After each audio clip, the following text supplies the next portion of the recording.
Co-founder of MediHerb, Principal of the Australian College of Phytotherapy and Associate Professor of the University of New England, teaching the Masters of Herbal Medicine, Kerry Bone is an accomplished health professional. With over 20 years of clinical experience, Kerry sees at least 25 patients a week, many of whom travel from around Australia to his practice in Toowoomba, Queensland.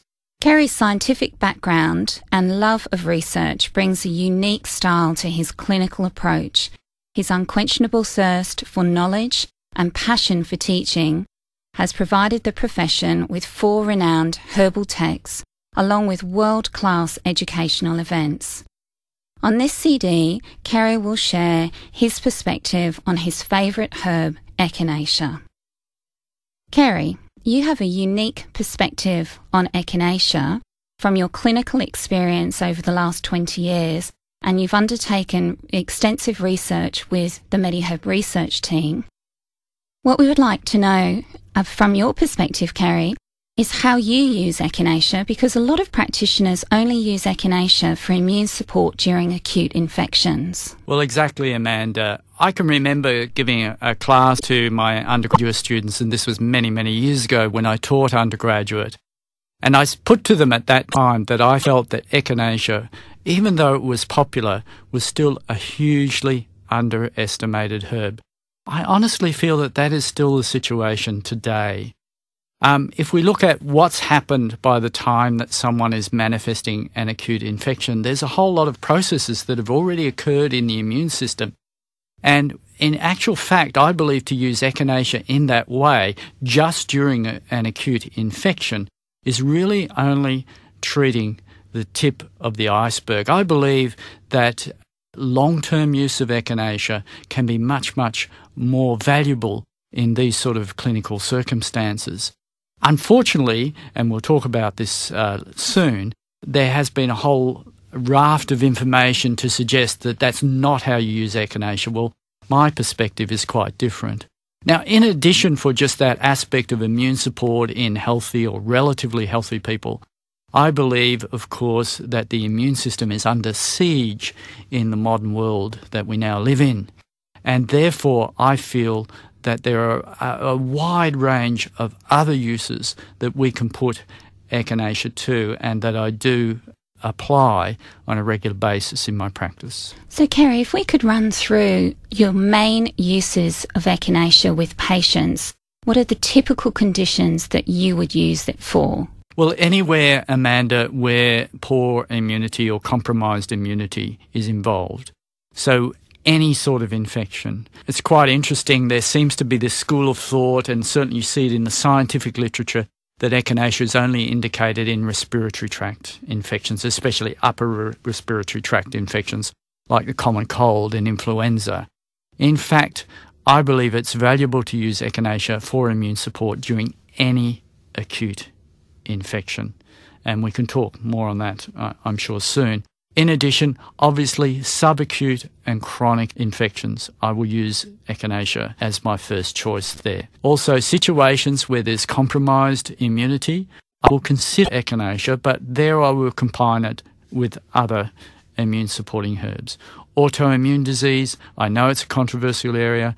Cancer, during chemotherapy, radiotherapy, and after, I will use it there. Again, controversial. Certainly, one aspect that's really caught my attention with Echinacea is this recent research on it as an anti-aging herb, in that it can help address the decline in the immune system that occurs with aging. I'm sure there are other uses that will come through as we discuss, but off the top of my head, that's the main areas where I use it.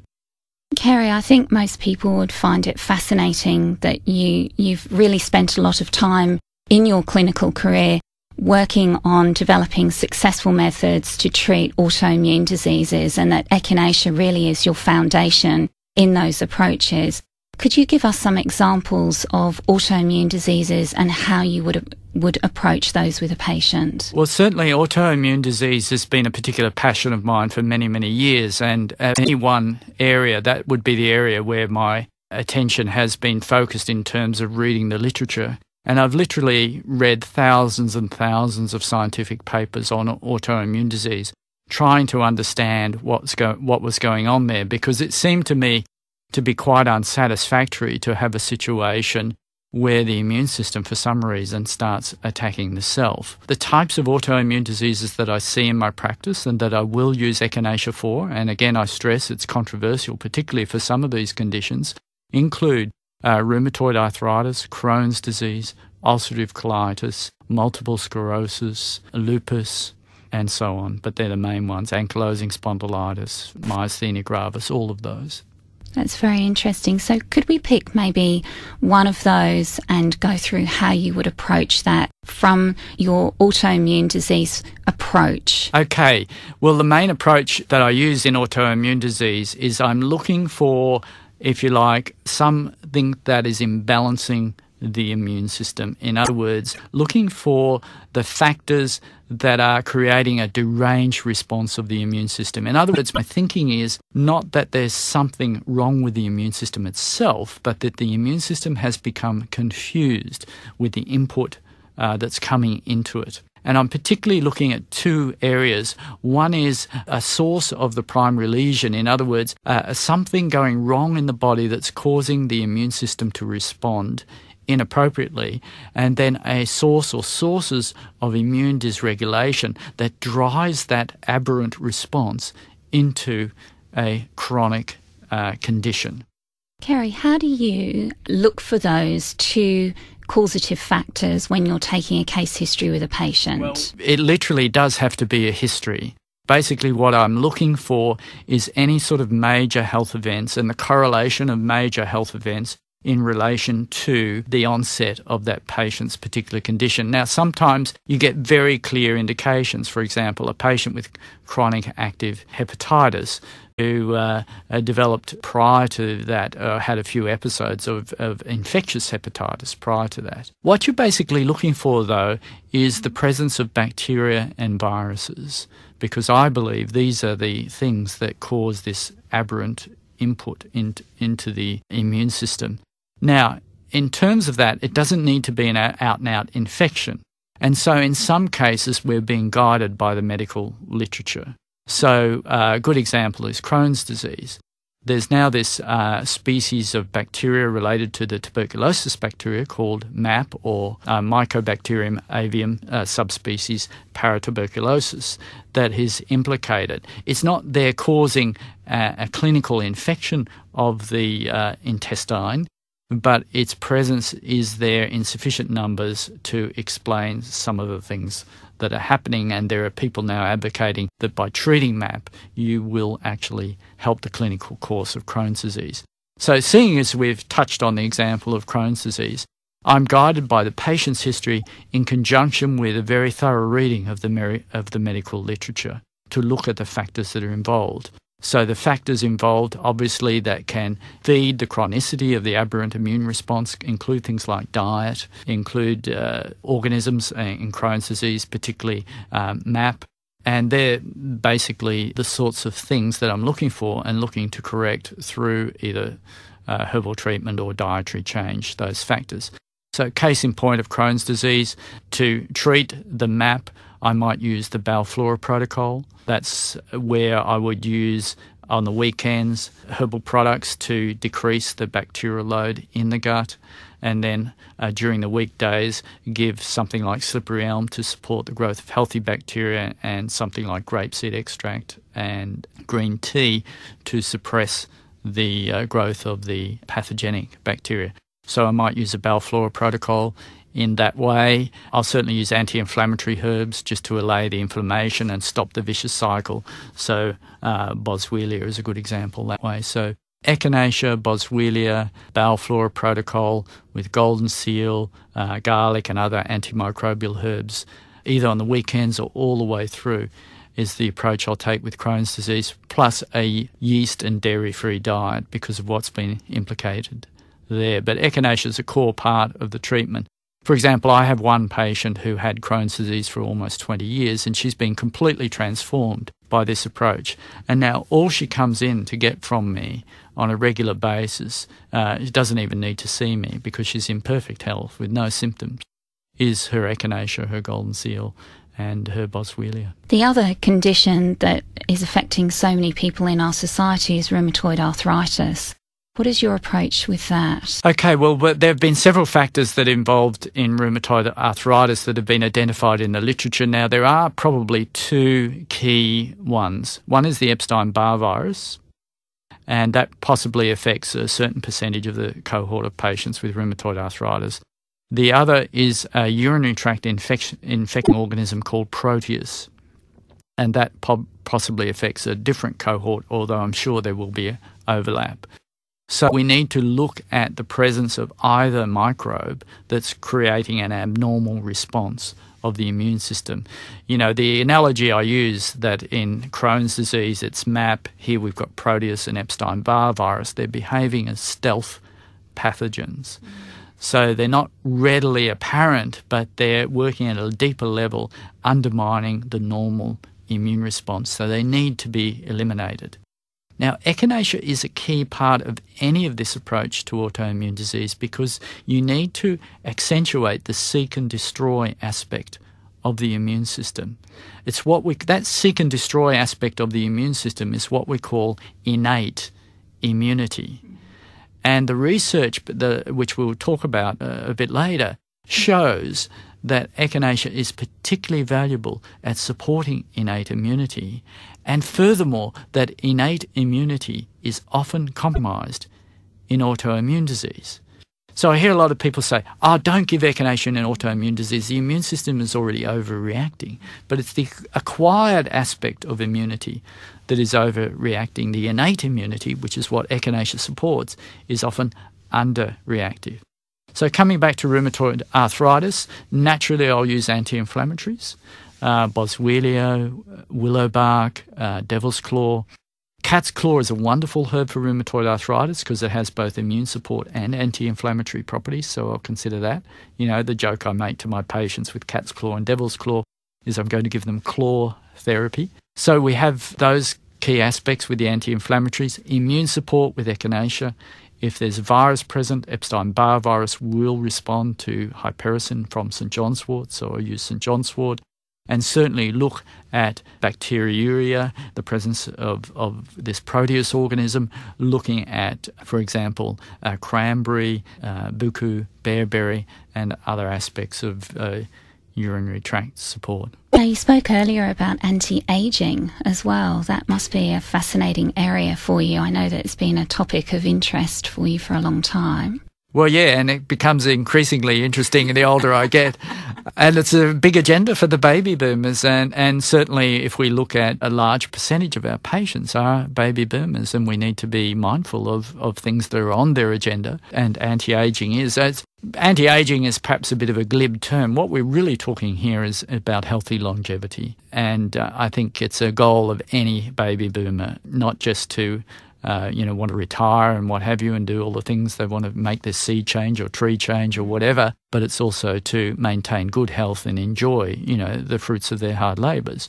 So healthy longevity is now becoming increasingly important. Now, one of the things that happens to the immune system as it ages is particularly the innate immunity drops down. And that leaves us, it's been hypothesised, more vulnerable to cancers because the innate immunity is our frontline protection against, small little colonies of tumours that might be growing. If the innate immunity can find them, it can eradicate them. So that's one aspect. The other aspect of your innate immunity dropping down is you become more prone to infections, and we all know that respiratory infections are big killers of the elderly.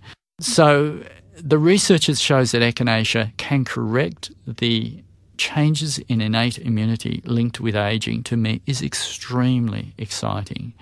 Now, we only have that at the moment from experimental models, but one of the big focus of my research team going forward will be to establish the same sort of findings in human clinical studies as well. Kerry, you mentioned earlier that you used echinacea for more than just respiratory infections in terms of acute immune infections. What other infections would you use it for? Well, basically, Amanda, any infection is what I use it for.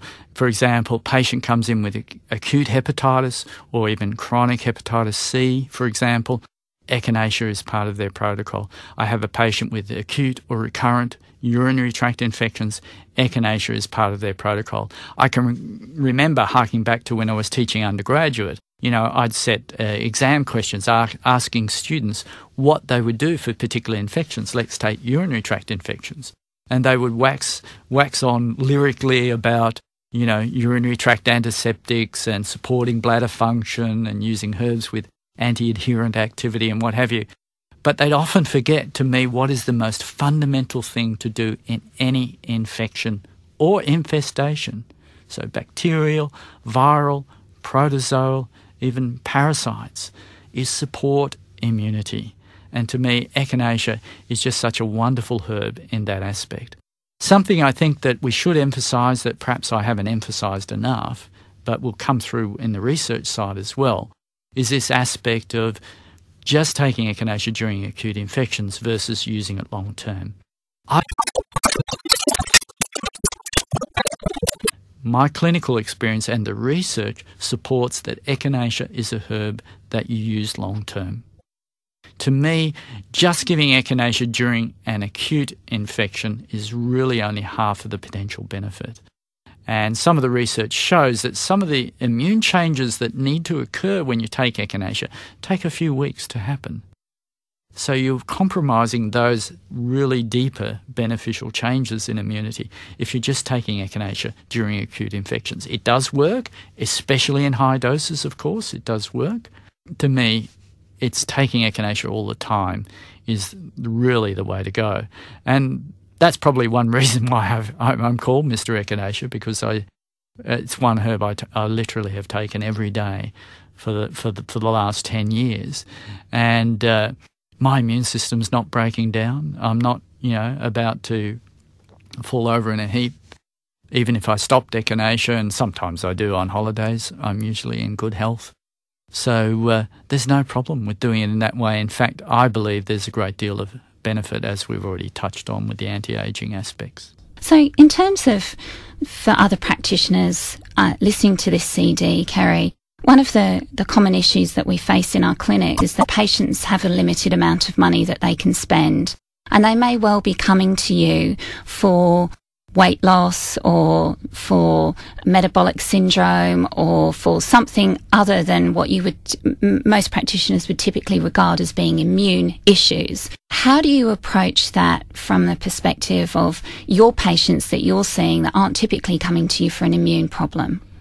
Well, I think perhaps my passion for Echinacea just spills over, and because I have so many patients, even ones that I'm no longer in regular, day-to-day contact with at my clinic, who are still on my books, who will contact me from time to time wanting something for their immune support, and they're always talking about Echinacea when they do that. It's really immune insurance. That's the way I look at Echinacea, and it's like we insure our house, we insure our cars. What about insuring our immunity? To me, I think it's about priorities. It's a relatively small expense, and it's something that gives you contact with the patients long after you've dealt with that immediate health issue. So it really is something to introduce to them at some stage, not necessarily the first, but other consultations. Say to them, okay, address this particular issue that you've come to me. And obviously, if it's about immunity, then Echinacea is part and parcel of what they're getting. But even if it's not, if it's weight loss or something else like that, you then start talking to them, now let's talk about preventative health. And that's where I often bring in, a broader program of preventative health. And Echinacea is literally the core product in that. So, Kerry, there are a number of immune herbs and immune products, one of which I know is another favourite, probably of mine as well, is Andrographis complex. But I think there's quite a bit of confusion as to when you would use the Echinacea premium versus Andrographis complex. Okay, well, perhaps we can extend that beyond just Andrographis and look at a few other immune-supporting herbs, because we certainly do have this wealth of knowledge when it comes to herbs that support the immune system, and I believe there's great value in store in that for our patients. The first thing I would say is it's good to have alternatives because sometimes patients don't respond in the way you expect. And it's always great to have, a second string option to treat them with. But having said that, there are specific areas of focus where certain herbs are particularly beneficial. Take Andrographis. It's particularly good for the liver. It's hepatoprotective, so anywhere where there's an infection involving the liver, to me, Andrographis is the herb of choice. I always include Echinacea with it, either in liquid or in the Andrographis complex. It's there, but I make sure Andrographis is part of the treatment. Secondly, acute infections, especially acute respiratory infections. Again, Andrographis is probably the herb of choice, and again, I'll combine it with Echinacea. Parasites, especially worms, intestinal worms. Andrographis has activity, proven activity against intestinal worms, so I'll combine it with, wormwood complex, for example. And again, in the Andrographis complex, the Echinacea is there. So I'm not rejecting Echinacea. In fact, if you look at the Andrographis complex, Astragalus complex, cat's claw complex, they all have Echinacea in them as well. What a surprise. What a surprise. I wonder who formulated them. Yes, I wonder. But let's look at Astragalus. Astragalus is for chronic depleted immunity. You will notice that earlier on I was talking about supporting immunity in a relatively healthy person. And I mentioned then people with severely compromised immunity. Well, people with severely compromised immunity, be it due to severe cancer, for example, HIV/AIDS or other such issues, then Astragalus becomes much more important. Cat's claw complex, I think it's very important for immune support during cancer and fungal infections. So that's particular emphasis. I'll put it there. And also, of course, because of the anti-inflammatory effects of cat's claw, quite valuable in highly inflammatory autoimmune diseases. So therefore, rheumatoid arthritis and lupus is also where I'll consider it. Then we have, for example, the reishi shiitake. Again, I think it's very important for immune insurance, the reishi organoderma and shiitake. Also, very useful for immune support during cancer as well, for example, and again, HIV/AIDS. Thank you very much for illustrating your clinical application of Echinacea. It is much broader than one would expect, so I'm sure that's very enlightening. However, as we know, there are many different types of Echinacea products in the worldwide market, and I'd like to understand why you favour the root and why your research team has worked so hard on the alkylamides. Well, I think it's because of the great respect I have for the traditional knowledge base on which Western herbal medicine is practiced. And if you look at that traditional knowledge base for Echinacea, it comes from a group of 19th century American herbalists known as the Eclectics, who had some wonderful writing, some wonderful scholars and authorities, people like Allingwood and Felter, who was behind King's Dispensatory, the later versions. And in turn, the Eclectics were quite transparent that they learnt about Echinacea from an itinerant herbalist who was using it for snake bite, and perhaps that's one thing I forgot to mention, by the way, is the other use of Echinacea is for envenomation. And I've certainly used it. We look at these white-tailed spider bites and these other chronic spider bites and what have you. I'll certainly use Echinacea very successfully in high doses, and we'll talk about dose later, for envenomation. So anyway, this itinerant herbalist in turn learned about Echinacea from the Native Americans, and it's quite funny because I think in King's Dispensatory, this herbalist offers to send them a rattlesnake in a box through the mail so that they can experiment for themselves with its anti-venom type properties, and of course they gracefully declined the offer. So the Eclectics were very specific about their use of Echinacea. Not only did they only use the root, they only used the root of one species, which was Echinacea angustifolia. And I still remember this important quote out of King's Dispensatory, which says, "When chewed, the root, if of good quality, will impart a persistent tingling sensation." And that persistent tingling sensation is, of course, the alkylamides or isobutylamides or alkamides. Doesn't matter what you call them, they're all the same thing. And so we can be our own chemical laboratory. We can do the tingle test or the buzz test, as it's sometimes called, and assess the level of alkylamides in the Echinacea products we're using. And the eclectics believed that if you didn't get that very strong alkylamide sensation, it wasn't worth using. Now, when you do the phytochemistry and you look at the different plant parts of Echinacea purpurea or angustifolia, you find that the alkylamides are richest in the root. In fact, the root compared to the leaf has 10, 20 times the levels. So where does the use of this leaf come from? If there was this traditional source, all of this, look at all the uses of Echinacea, and specifically relating to immunity. Where did that knowledge base come from? It came from the eclectics. Well, if you're going to draw on someone's knowledge base, use what they're using, because it's not necessarily applicable to apply it to something else. So you take a different part of the Echinacea plant, like the leaf, and you prepare it in a different way to what the eclectics were doing. And it's not the same thing. It might as well be a completely different herb. In fact, perhaps we shouldn't even call those products Echinacea if we're relying on the traditional knowledge base, because the traditional knowledge base relates to extracts of Echinacea root, specifically angustifolia, extracted with a high percentage of alcohol.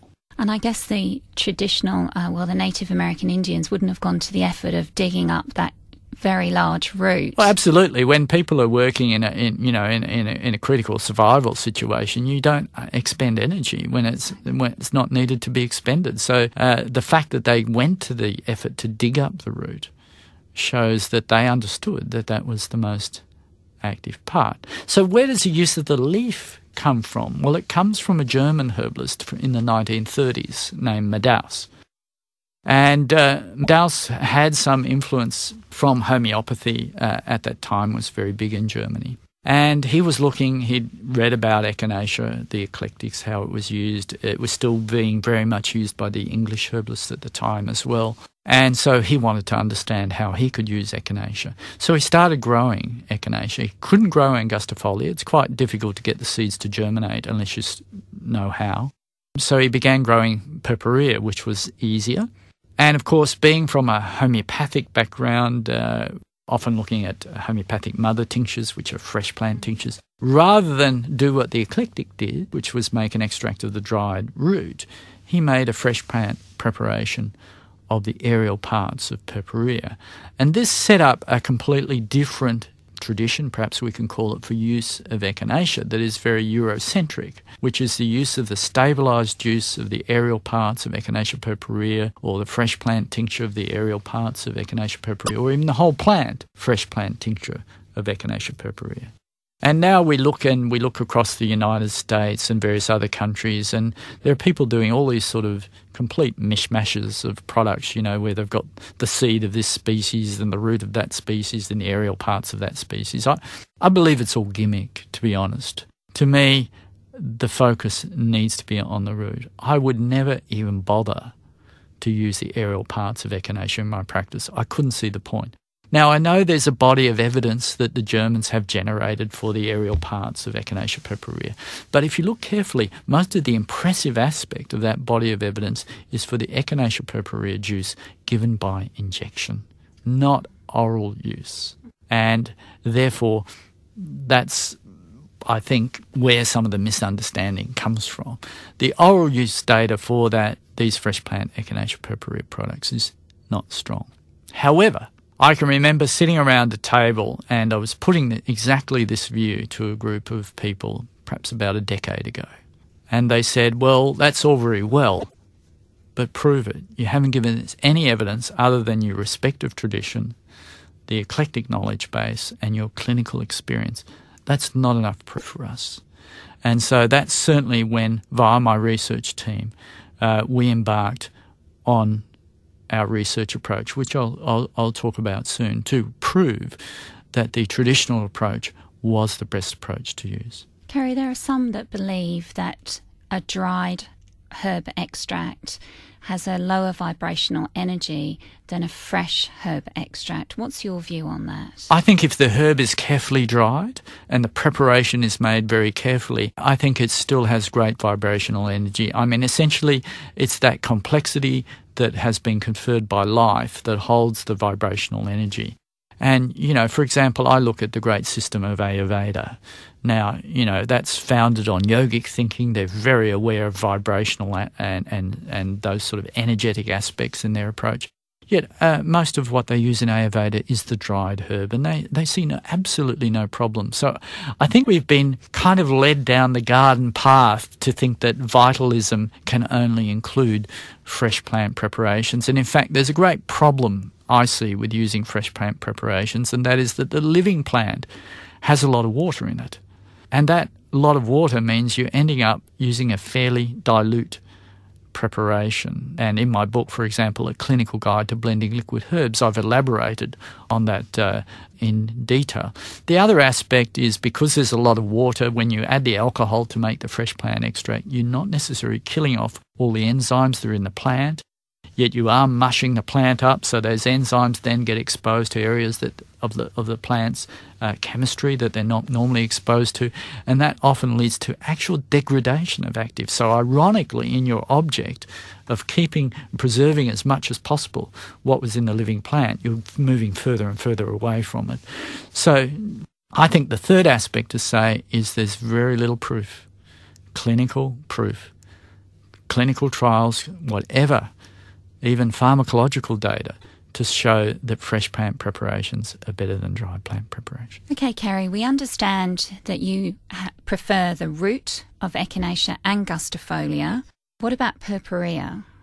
Well, purpurea has the advantage that it's much more readily cultivated and therefore is less expensive. And I believe that there's equal clinical value in combining angustifolia and purpurea together. So my personal preference is I wouldn't use purpurea on its own.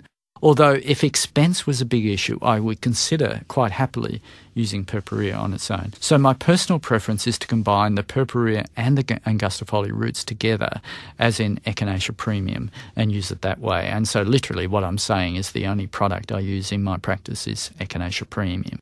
Of course, if you have, for example, a tablet product with purpurea in there in conjunction with other immune herbs, I'm quite happy to use that as well. Both angustifolia and purpurea contain alkyl amides. Both are bioavailable, which we'll touch on. And there is some value in extending perhaps the activity of purpurea by combining it with angustifolia where you can. And so those are areas that we'll touch on. So in terms of the use of Echinacea, what dose would you use on an everyday basis and what dose would you use in an acute situation? Sure. So the dosage that I would use for prevention and chronic situations is around about 5 ml per day or 35 ml per week of the Echinacea premium, which is a 1 in 2 root-based preparation, or the equivalent, which is in tablet form, which is 2 tablets per day. Now, it's probably appropriate to talk here rather than later that we have done pharmacokinetic research that shows the bioavailability of the alkyl amides from the Echinacea premium liquid and the Echinacea premium tablet are identical. So there's absolutely no compromise of activity between using one or the other. So 5 ml per day liquid or 2 tablets per day. So that's chronic, long-term. So I'll use that, for example, in immune insurance, in disease prevention, in correcting immune aging, in autoimmune disease, even in chronic infections. That's the dosage I'll use. Now, subacute to acute infections, the adage is acute infections dose acutely. So I might increase that dosage substantially. Bearing in mind that I'm probably also giving, say, for example, antigraphis complex, which also has Echinacea in it. So I need to keep that in mind. But let's just make the assumption that it's Echinacea alone being used for an acute infection. I'll give anything up to 6 to 8 tablets in a day or 15 to 20 ml in a day. Now, in terms of disease prevention, that acute dosage is useful to bring in as early as possible if an infection threatens. So what I say to my patients is that, okay, take your 5 ml or 2 tablets a day on a regular basis, and at the first sign of an infection, increase that to the acute dosage, which is 15 to 20 ml spread over the day, or 6 to 8 tablets. And you continue with that acute dosage at the very first sign of infection and continue it through until the threat of infection is over. And often what you will do is you will abort the infection. Now, I've mentioned many times that I believe echinacea is practice building. I believe it is in particular that aspect of patients being able to demonstrate to themselves that they can abort acute infections before they even happen, as long as they catch them early enough. That really does convince patients not about just about the value of echinacea, but about your knowledge and your powers. Well, if she can do that, what else can they do? And that, to me, is the key practice-building aspect of echinacea. I think the other key practice-building aspect is that it immediately opens up the topic of disease prevention and care for the patient beyond just their initial presenting complaint.